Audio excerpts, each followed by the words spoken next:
이 본문은 지난주에 함께 살펴봤던 내용인데요. 또 간과하고 넘어가면 안 될 또 중요한 메시지가 있어서요. 한 번 더 살펴봅니다. 지난주에 우리가 함께 다루었던 내용은 사람들은 겉모습으로 보여지는 것으로 전체를 평가하려는 그런 좀 타락한 본성이 있다 그랬잖아요. 그래서 지난주 예화를 통해서 여러분 기억하시겠습니다만은 에쿠스하고 마티즈가 있으면 그 어느 차냐에 따라서 그 사람을 그냥 평가해 버리고 또 무시를 하고 또 그 앞에 또 주눅이 들기도 하는 그런 모습을 볼 수가 있어요. 우리 사람이 기본적으로 부패하고 타락했기 때문에 그와 같은 이중적인 그런 모습을 다 지니고 있는 것이죠. 그러나 이 믿음을 가진다라는 것은 어떤 소유나 출신이라든가 뭐 그런 것을 가지고서 사람을 차별하지 않는, 그러니까 하나님께서 우리를 겉모습으로 외모로 평가하고 판단하지 않으셨고 우리가 다 부족하고 또 연약한 존재임에도 불구하고 우리를 불쌍히 여겨주셔서 또 스스로 낮아지셔서 찾아와 주시고 또 구원해 주셨기 때문에 차별하지 않는 하나님의 은총을 우리가 입은 자로서 믿음을 갖는다는 것은 우리 또한 하나님의 은혜의 가치를 알기에 서로 간에 차별하지 않고 외모로 판단하지 않는 그런 신앙의 삶을 사는 것이 진정한 믿음의 삶이다라는 것을 지난주에 함께 나누어 보았습니다. 오늘은 좀 실천적인 내용을 다루려고 합니다. 왜냐하면 야고보서 자체가 삶에 대해서 믿는 자로서 마땅히 실천해야 될 그 삶에 대해서 나왔기 때문에 좀 구체적으로 실천적으로 좀 적용하는 시간을 갖도록 하겠습니다. 믿음이라고 하는 것은 보이지 않죠. 영적인 것입니다. 그러나 영적인 것이기 때문에 꼭 우리가 영적이라는 말을 신비적으로만 이해하려는 경향이 있는 것 같아요. 한국교회의 많은 교회들이 지금까지 그래 왔습니다. 그러니까 믿음이 좋다 하면 뭔가 더 남들보다 탁월한 은사를 가졌다든가 신비적인 체험과 경험을 했다든가 기도가 더 유창하고 등등 어떤 이렇게 금식 기도를 몇 번 했다든가 라고 하는 그런 쪽으로만 이렇게 해석을 하는 경향이 있습니다. 그런데 믿음이라는 것은 영적임에도 불구하고 굉장히 성품적이고 인격적이고 교양적인 것이죠. 갈라디아서 5장 22절에서 23절 말씀을 보시면요. 성령님은 바로 하나님이신데 성령 하나님이 우리 가운데 찾아오시면 우리가 열매를 맺게 되어 있는데 그 열매의 종류가 9가지가 나와 있죠. 같이 읽겠습니다. 시작. 오직 성령의 열매는 사랑과 희락과 화평과 오래 참음과 자비와 양선과 충성과 온유와 절제니 이 같은 것을 금지할 법이 없느니라. 아멘. 그러니까 성령 충만함을 받으면 그냥 능력적이고 신비적이고 초월적인 어떤 무아지경 세계를 경험하는 게 아니고, 물론 그럴 수도 있습니다만은 그건 한 부분이고 정말 중요한 것은 성품적이고 인격적인 열매를 맺는다라는 거예요. 상식적이 되어지고 교양인이 되어가는 것이고, 그러니까 사랑, 희락, 기뻐하고 즐거워하는 것이죠. 화평, 오래 참음, 자기를 잘 다스릴 줄 아는 것이죠. 자비, 궁휼을 베푸는 것이고, 양선, 참 착하다, 참 착하다 라고 착하다는 이야기 듣는 거예요. 충성, 신실한 태도죠. 어떤 고난이 있어도 이겨내는 힘입니다. 온유, 너그러움이죠. 절제, 이와 같은 것을 금지할 법이 없느니라. 그러니까 믿음이 좋다라는 것은 그의 인격으로 드러나게 되는 것이고, 인격이 증명되는 것은 관계를 통해서 그 인격의 그 질이, 수준이 나타날 수밖에 없어요. 자, 그래서 갈라디아서 2장 22절 23절을 우리가 읽었는데 그 이어서 25절부터 26절을 이어서 보시면 자, 성령으로 행한다는 게 뭐냐? 자, 25절, 26절 시작. 만일 우리가 성령으로 살면 또한 성령으로 행할지니 헛된 영광을 구하여 서로 노엽게 하거나 서로 투기하지 말지니라. 아멘.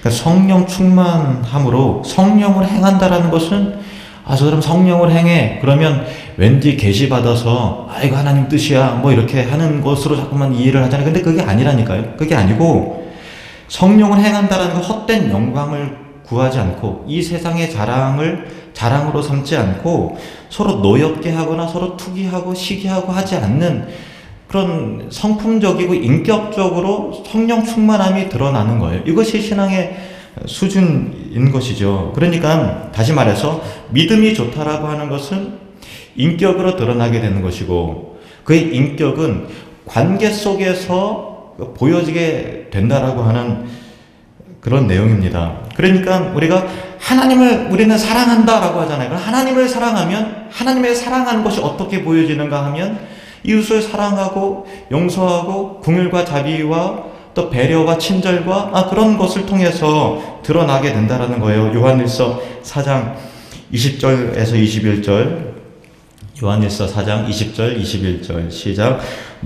누구든지 하나님을 사랑하노라 하고 그 형제를 미워하며 이는 거짓말하는 자니 보는 바 그 형제를 사랑하지 아니하는 자는 보지 못하는 바 하나님을 사랑할 수 없느니라. 우리가 이 계명을 주께 받았나니 하나님을 사랑하는 자는 또한 그 형제를 사랑할지니라. 아멘. 보이는 형제들을 이웃을 사랑하지 않는데 어떻게 보이지 않는 하나님을 사랑하느냐라는 거예요. 그러니까 보이지 않는 하나님을 우리는 사랑한다고 믿지만 그것이 굉장히 추상적으로 개념적으로 어떤 관념적으로 흘러가면 안 된다는 거예요. 믿음이 좋다라는 것은 추상적인 것이 아니라 실천적으로 나와야 되는데 그 실천과 인격은 관계 속에서 증명이 되는 것이죠. 그래서 보이는 형제를 미워하면 내가 하나님을 사랑한다라는 것은 거짓말한다라는 거예요. 그 형제를 사랑하지 아니하는 자는 보지 못하는 바 하나님을 사랑할 수 없느니라. 하나님을 사랑하는 자는 또한 그 형제를 사랑할지니라. 아멘. 그래서 따라해 봅시다. 신앙은 인격으로 증명됩니다. 한 번 더요. 신앙은 인격으로 증명됩니다. 네. 그 인격은 뭐를 보면 알 수 있을까요? 태도를 보면 인격을 압니다. 어떻게 사람을 대하는가라고 하는 태도죠. 그 이철호 목사님 가끔 우리 교회 오셨죠. 멘토 되시는 이철호 목사님이 합동신학대학원에서 전도학하고 개척학, 목회학 그런 과목들을 가르치세요. 교수님이신데 그 목회학하고 뭐 개척학을 가르치다 보면 학생들이 늘 질문하는 그런 내용들이 목사님 어떻게 하면 목회가 잘 됩니까? 그거예요. 어떻게 하면 목회가 성공적으로 잘 됩니까? 성공이라는 것은 꼭 세상적인 가치에 있어서의 성공은 아니고 그냥 하나님 안에서의 그 의미라고 생각하면 돼요. 어떻게 하면 목회가 미자립교회에서 자립교회로 벗어날 수 있고 어떻게 하면 더 부흥할 수 있는가. 근데 이철호 목사님이 잘 모르겠다고 그러세요. 왜냐하면 기도를 많이 하면 교회가 성장하는가 라고 할 때 어려운 목사님들도 기도 진짜 많이 하는 목사님 많아요. 그럼 설교인가? 그것도 아닌 것 같아요. 왜냐면은 주변에 설교 잘하시는 목사님이 굉장히 많아요. 그런데도 설교는 잘하는데 이상하게 교회는 그냥 어려운 거죠. 일단 뭐가 만약에 이게 정답이다라고 하면 적어도 이제 80% 이상은 통해야 되는 거잖아요. 기도를 잘했더니 80% 이상이 다 뭐 이렇게 됐다더라. 또 뭐 이렇게 구제를 잘하니까 또 이렇게 된다더라. 또 뭐 설교를 잘하면 된다더라는 것이 어느 정도 영향은 있죠. 영향은 있지만 그것이 절대적인 잣대는 아닌 거죠. 그러니까 정답이 참 없는 것 같다고 그래요. 그런데 어떻게 하면 되는지는 잘 모르겠지만 어떻게 하면 안 되는가는 안다고 그런 얘기를 하세요. 그러니까 예를 들면 어느 이제 목사님을 만나보고 또 교회를 방문해 보면 저 목사님 어렵겠는데 그러면 여지없이 세월이 지나도 안 되는 거예요. 그럼 학생들이 묻죠. 목사님, 그게 뭐, 안 되는, 그게 뭐냐. 그러니까, 태도가 안 되면 목회는 어렵다. 그런 이야기를 하시더라고요. 태도라는 것은 관계 속에서 드러나게 되는 거고, 일종의 존중이요, 배려잖아요. 인격적인 측면인 것이죠. 사람에 대한 태도. 목사에게도 그것이 참 중요하고, 우리 모두에게도 참 중요하죠. 오늘 이 본문 말씀 가운데 태도에 대한 그런 이야기가 나옵니다. 자, 2절부터 4절까지 읽을까요? 2절부터 4절 시작. 만일 너희 회당에 금가락지를 끼고 아름다운 옷을 입은 사람이 들어오고 또 남루한 옷을 입은 가난한 사람이 들어올 때에 너희가 아름다운 옷을 입은 자를 눈여겨보고 말하되 여기 좋은 자리에 앉으소서 하고 또 가난한 자에게 말하되 너는 거기 서 있든지 내 발등상 아래에 앉으라 하면 너희끼리 서로 차별하며 악한 생각으로 판단하는 자가 되는 것이 아니냐. 그러니까 그 교회에 이제 회당입니다. 이제 오늘날 교회입니다. 교회에 정말 부자가 온 거예요. 딱 보니까 진짜 민급 코트예요. 그러니까 뭐 손에 가락지도 끼고 좋은 차를 끌고 왔고 이제 자태가 나와요. 그런 사람이 들어왔고 한 사람은 좀 남루한 옷을 입은 딱 보기에 별로 좀 형편이 좀 어렵겠구나 하는 사람이 동시에 들어온 거예요. 그래서 각각에 대하는 태도가 서로 다른 거죠. 이것이 하나님이 너희를 그렇게 대하지 않았는데 너희가 그렇게 대하면 너희끼리 서로 차별하여 죄를 짓는 것이다 라는 그런 가르침의 내용이거든요. 사실은 이제 부자에게 한 태도는 잘한 거예요. 부자라고 일부러 저 끝에 앉으세요. 그럴 필요는 없어요. 근데 문제는 뭐냐면은 가난한 자에게 했던 태도가 그랬기 때문에 부자에게 했던 것까지도 역시나 자기 중심적인 이익을 생각한 그런 태도였다라는 것이 증명이 되는 것이죠. 그러니까 부자에게 했던 태도는 문제가 안 되는데 가난한 자에게 너는 거기서 있든지 내 발등상 밑에 가서 앉으라 라고 하는 그런 그 어떤 모멸감을 주고 무시를 하고 또 당신은 여기에 낄 자리가 아니요 라고 이렇게 그 암묵적인 메시지를 보내는 거죠.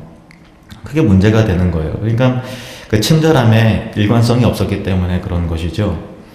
우리가 이 본문을 보면 우리는 아니겠지, 우리 교회는 아니겠지 그런 생각을 합니다만은 물론 입술로는 여기 앉지 마시고 거기 문 밖에 서 계세요 뭐 이렇게 말로는 표현하진 않죠. 그런데 암묵적으로 그렇게 그런 메시지를 전할 수 있는 거예요. 말하진 않아도 눈빛이 여기 왜 왔나 저런 사람이 눈빛을 통해서 말을 한다든가 눈빛으로 참 무한함을 전달한다든가 경멸을 여긴다든가 아니면 그냥 경멸의 눈빛은 아니지만 무관심했는데 받아들이는 사람이 그 무관심을 통해서 소외감을 느끼는 거죠. 그러니까 그 사랑의 반대는 미움이 아니라 무관심이잖아요. 우리도 얼마든지 그럴 수 있는 거죠. 플래시몹이라고 혹시 아세요? 한때 굉장히 인터넷상에서 유행을 했는데요. 그냥 길 가던 행인이 다이에 짜고 하는 건데 이런 거예요. 길 가던 행인이 갑자기 서서 노래를 부르기 시작해요. 그러면은 노래를 부르다가 노래하고 춤하는 것이 한 명씩 점점 가담이 되면서 오하여를 맞추면서 질서정연하게 거리를 축제 분위기로 만드는 거예요. 그리고 노래가 다 끝나면 와 하고 박수 치고서 그냥 아무 일도 없었다는 듯이 자기 길을 그냥 가는 거죠. 이게 일종의 그 플래시몹이에요. 뭐 인터넷에서 보신 기억은 아마 있으실 것 같아요. 근데 제가 어쩌면 현대 교회의 모습이 우리 신앙인의 모습이 그리고 우리 교회의 모습이 플래시몹 같을 수도 있겠다라는 생각 해봐요. 그러니까 이벤트로 뭘 하는 거예요. 그리고 나서 이벤트가 딱 끝나면 아무 일도 없었다는 듯이 그냥 각자 자기 길로 가는 거죠. 그것이 그 인격이 이벤트로는 되는데 삶으로 인격으로 그냥 자연스럽게 이어지는 것은 안 되고 하나의 그 짜고 하는 것은 되는데 이벤트 썩은 교회에서 되는데 그 위에 삶으로 연결 안 되는 그런 그 모습들이 우리 교회도 현대교회도 그럴 수 있겠다 그런 생각 해봤습니다. 예를 들면 우리 교회가 지금 그렇다는 것은 아니지만 그럴 수도 있다라는 그런 관점에서 말씀을 드리는 것입니다. 예를 들면 우리 새가족을 환영을 하잖아요. 새가족을 환영을 할 때 앞에 나와서 어려운 걸음 이렇게 앞에 나와서 축복을 하면서 사랑합니다, 축복합니다 해요. 그리고 우르르 나와서 사랑방에서 선물을 3,000원 전후로 해갖고 이렇게 선물을 준비를 했어요. 그러면은 새가족 입장에서 아예 감동을 받으시죠. 그런데 감동받고 나서 나를 사랑하고 관심 있어주는구나 하고서 이렇게 그런 느낌을 가졌는데 정말 끝나고 나서 아무도 자기에게 선물은 줬는데 인사를 안 한다고 하면 금방 나한테 친하게 했던 건 뭐지? 그게 그 이벤트라는 게 금방 이렇게 느껴지는 거잖아요. 그러니까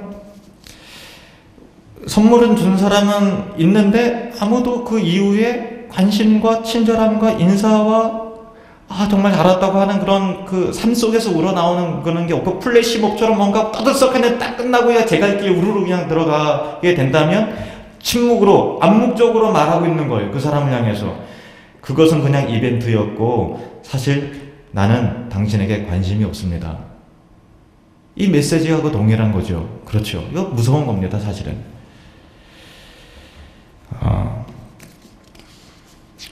우리 며칠 전에 등록하신 우리 천승우 성도님이 지금 예배 나오셨는데 안 그랬죠? 저희는 지난번에 안 그랬죠? 예, 아닙니다. 그러니까 우리가 늘 그랬다는 게 아니고 혹시 그럴 수도 있으니 조심하자 라고 하는 그런 내용이에요. 지금 우리 교회 잘 정착을 해서 다니신 분이 있으신데요. 처음에 우리 교회 오고 나서 이런 어려움이 있었다고 하시는 이야기가 있었어요. 그게 뭐냐면은 지난주에 이제 새가족을 등록을 하니까 다 알잖아요. 그래서 이제 식사하러 그 줄을 서고 있는데 안녕하세요 하고 인사를 했는데 그분이 너무 친절하고 밝게 인사를 해서 되게 그 새가족 입장에서 고마워서 안녕하세요 했단 말이에요. 그리고 나서 이 사람이 나한테 친절하게 대했으니까 나를 기억하고 있겠지 당연히 그렇게 생각하고 나서 그 다음 주에 가서 먼저 나한테 잘해준 사람이니까 안녕하세요 이러니까 누구세요? 깜짝 놀라면서 왜 낯선 사람이 나한테 인사를 하지? 누구세요? 그래갖고 큰 상처를 입어서 10년 지난 다음에 그런 일이 있었다고 얘기를 하시더라고요. 그러면서 그 당시에 오래전 얘기예요. 그 당시에 국수를 먹었는데 상처를 받아갖고 한 몇 개월 동안 국수 안 먹었다고 그런 이야기를 하시더라고요. 그냥 뭐 인사하면 당연히 우리 교인이죠. 뭘 누구예요? 우리 교인이지. 이거 저기 다 들어오신 분이 그러면 안녕하세요 반갑습니다. 잘 지내시죠? 우리 교인이지. 그렇잖아요. 그러면 그냥 인사하고 그렇게 반갑게 해주면 되는 거죠. 우리 옆 사람에게 가식적인 미소를 띄우면서 연습하면서 안녕하세요 이러면서 하겠습니다. 예, 안녕하세요. 나 가식적입니다. 예. 근데 그것이 이게 습관이 되어야 되고 훈련이 돼야 돼요. 사실은 이게 습관적으로 성품적으로 인사를 잘 못하고 본인은 마음은 그게 아닌데 표정이 목독독하고 그러시는 분들이 있어요. 이게 인사하려도 이게 잘 안 돼요. 이게 어려서부터 그게 안 됐기 때문에 저도 인사하기 좀 힘들어하는 성격이고 그리고 제 안 좋은 버릇 중에 하나가 대화를 하다 보면은 열심히 그 사람 말하고 있는데 제가 순간 멍 때려요.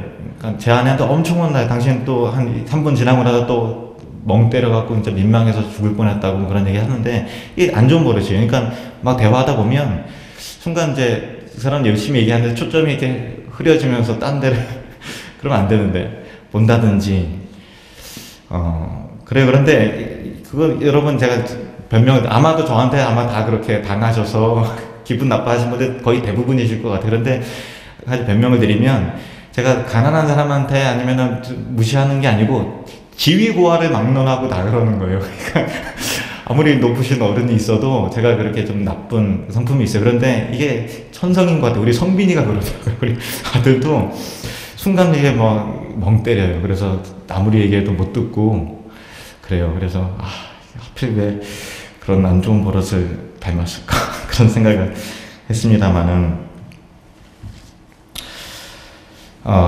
그래서 여러 교회를 다녀보면요, 성장하는 교회, 밝고 건강한 교회요. 밝고 건강한 교회 특징 따라해봅시다. 친절하고 인사를 잘한다. 간단하더라고요. 그러니까 부흥하고 성장하는 교회는 가보면 암울하지 않아요. 밝고 건강해요. 근데 밝고 건강한 문화를 결정짓는 사람들의 태도는 밝고 친절하고 인사를 잘해요. 주일학교 애들도 이제 제가 그 건강하게 성장하는 교회를 탐방을 갔는데 저를 처음 보다네. 그런데 큰 소리로 아이들이 안녕하세요 하고서 인사를 하더라고요. 그래서 이게 그냥 되는 게 아니라 신앙의 인격에서 나오는 거예요. 그냥 뭐 연습시키고 훈련시켰다고 그냥 되는 게 아니고 그리스도를 닮아가는 성품 가운데 은혜를 알고 그리고 다른 사람을 존중히 여기고 또 배려하는 것이 성품적으로 이게 배어 나오는 거죠. 그러니까 신앙이 좋다라는 것은 신비적이고 체험적이고 능력적이고 화려하고 거대한 꿈을 꾸고 온 세계를 이렇게 하는 게 아니고 우리 주변에서 따뜻하게 드러나고 친절하게 일어나는 일들을 통해서 그 사람의 믿음이 그렇게 증명된다라는 것을, 이 중요한 것을 우리는 잊어서는 안 되는 것이죠. 병든교회의 특징은 인사를 잘 안 해요. 우리 교회는 인사를 잘하는 교회였었습니다. 그리고 비교적 친절한 교회였었습니다. 근데 우리 교회도 지금도 물론 이제 친절하고 제 자신은 생각하게 때 우리 여러분을 볼 때 참 따뜻하고 배려가 있고 친절한 교회입니다만, 그러나 그렇지 않은 모습들이 우리 가운데 좀 보여지는 것 같아요. 저부터도 그렇고 우리 스스로가 자기 자신을 돌아보면서 그것이 뭐가 문제일까? 훈련의 문제일까? 그것이 아니라 하나님을 향한 그 따뜻한 은혜로운 신앙을 우리가 잃게 되면 그것이 태도로부터 그렇게 나오는 것이죠.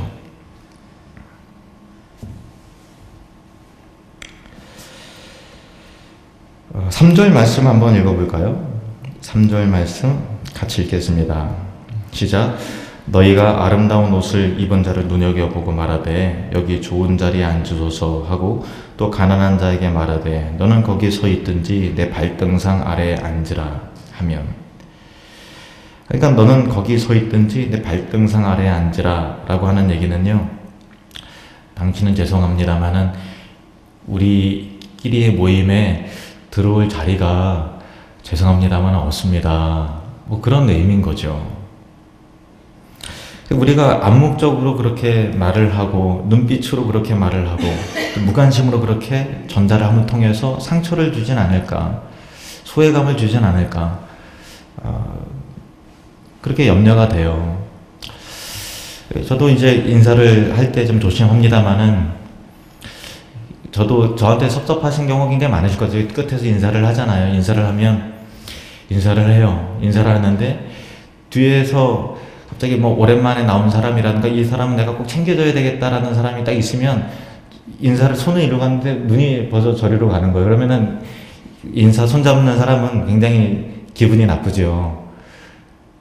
잘 안 그러려고 그러는데 이게 그렇게 나올 때가 있어요. 여러분 이제 죄송합니다. 제가 그래서 한편으로는 인사를 어떻게 하면 좋을까 그런 생각을 합니다만은, 소외감이라는 거를 내가 언제 경험을 해봤는가 하면은 이게 참 소외감이 무섭습니다. 제가 군대에 있을 때 제가 비형 간염 복균자거든요. 지금은 이제 그 간염이 활성화가 돼서 이제 매일마다 약을 먹습니다만은, 군대 있을 때는 그냥 복균이었어요. 근데 그때 지금은 안 그렇습니다. 군대 문화가 지금 뭐 또 안 그렇습니다만은 20년 전이니까 그러니까 뭐 먹는 것으로 같이만 있어도 같이 식기만 같이 써도 다 감염이 되는 걸로 그렇게 국문이 내려온 거예요. 그래서 일병 때 부터 상병 때 거의 1년간 제가 보기엔 비형 간염 복용자가 되게 많은데 다 적으라 그러더라고요. 그래갖고 나만 정직하게 낸 것 같아요. 전 대대에서 한 2사람밖에 없다고. 이게 통계적으로는 더 많은데 기생했어요. 그래서 어쨌든 그럼 식기를 따로 쓰라고 그렇게 지침이 내려와서 다 그 철판 식기 깨끗한 거 쓰는데 저만 플라스틱 주황색 식기를 주더라고요. 훈련병도 아니고. 그래서 근데 보통 다 식기를 때 식기를 들고 가기도 하고 그 식당 앞에 식기가 있으면 그거를 이제 빼서 쓰기도 하는데 저는 이제 자대로부터 그 밥 먹을 때 보람찬 하루 일을 해서 가잖아요. 그런데 다 빈손으로 떨레떨레 그냥 나는 이제 식기 옆에 끼고서 가는 거죠. 근데 별거 아닌데 뭐 식판 플라스틱 식판이다, 쇠식판이다, 빈손이다, 식기 들었다 뭐 이것밖에는 차이가 아닌데 이 사람은 간염 복균자입니다. 절대 식기 같이 쓰면 큰일 나는 사람입니다. 라는 것을 암묵적으로 보여주는 거잖아요.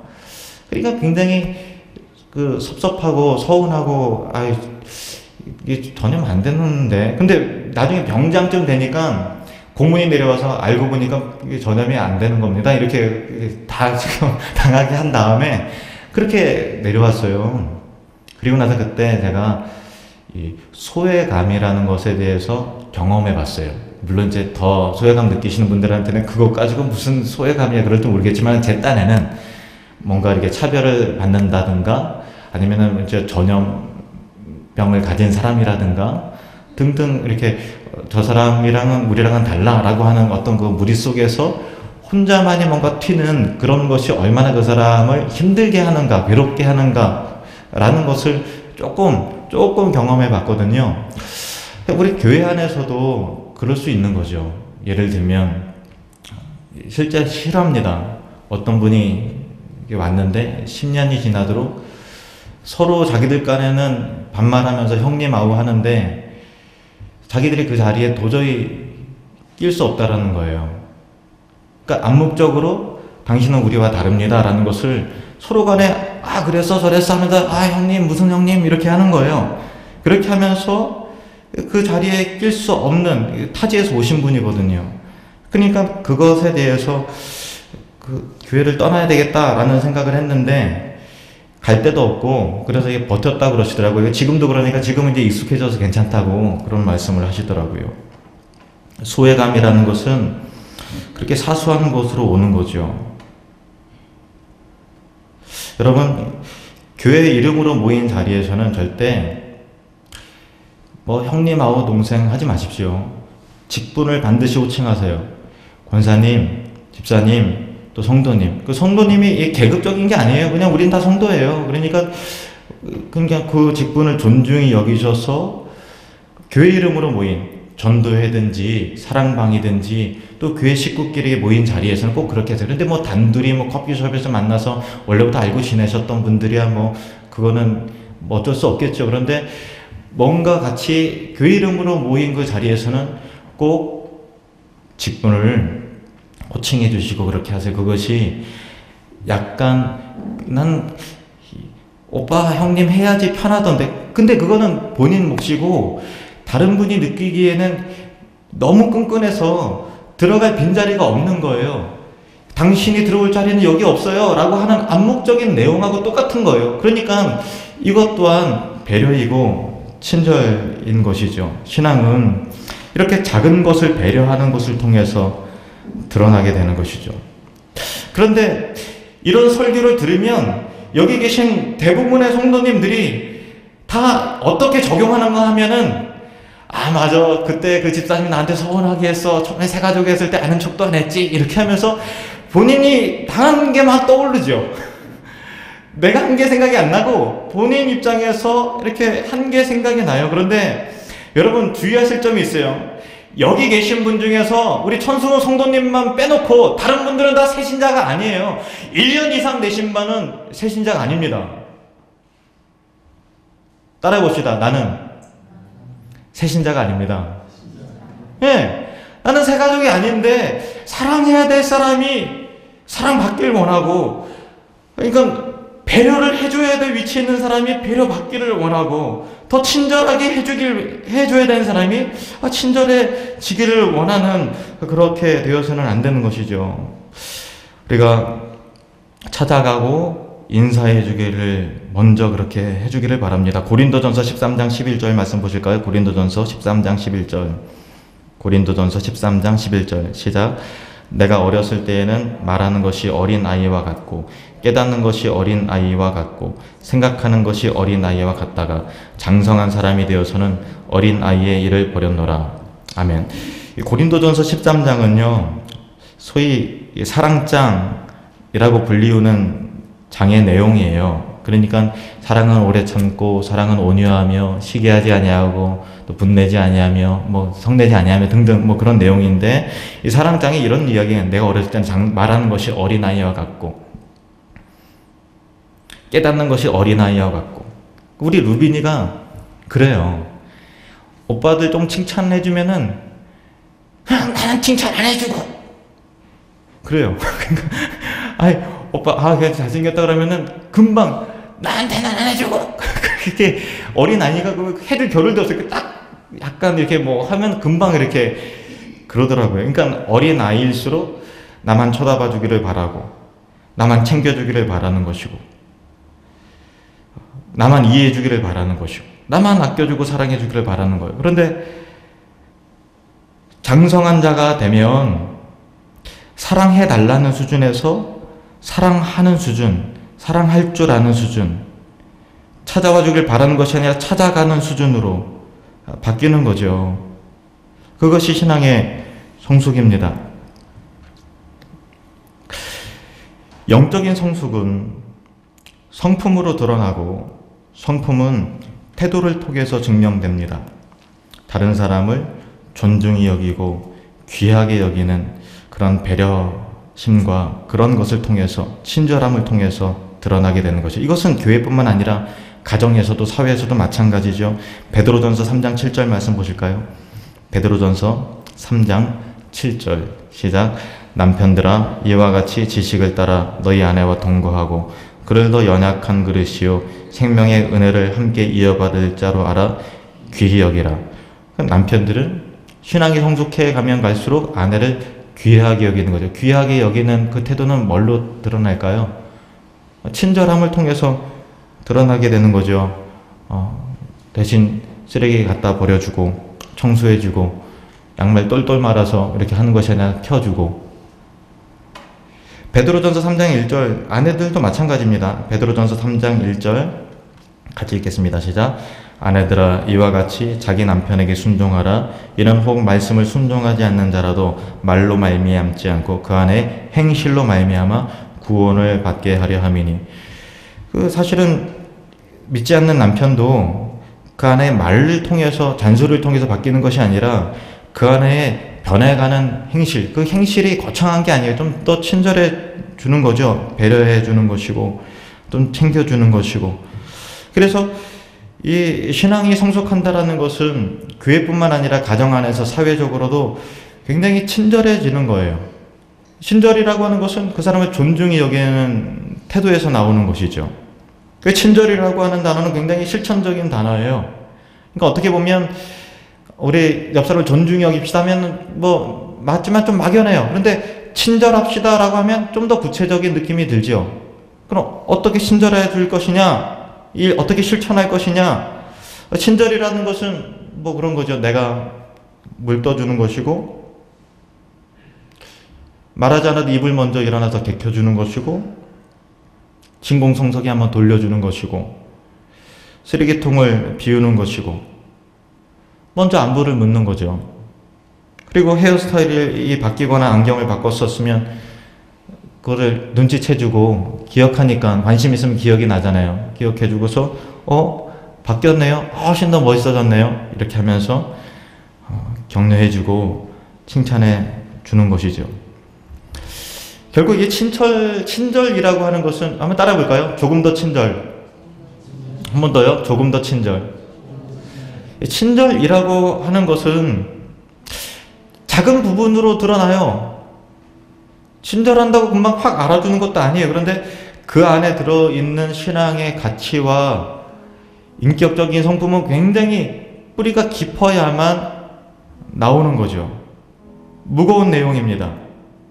친절이라고 하는 것은 내가 그리스도 안에서 변화되어 가고 있다는 것을 입증하는 것이고, 친절이라고 하는 것은 하나님의 나를 사랑하신, 나를 친절히 대하신 그 사랑이 내 안에 있다는 것을 확인하는 것입니다. 저와 여러분이, 그리고 우리 하늘누림교회가 믿음의 수준이 높아져서 더 친절하고 더 배려 있고 더 인사 잘하는 그런 실천적인 교회가 되기를 주님 이름으로 축원합니다.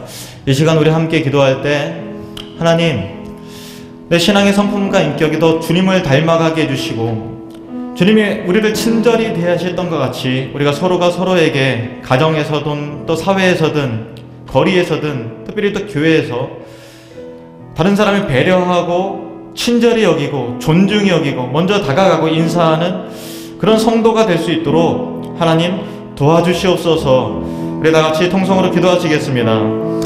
하나님 아버지, 은혜와 사랑에 감사합니다.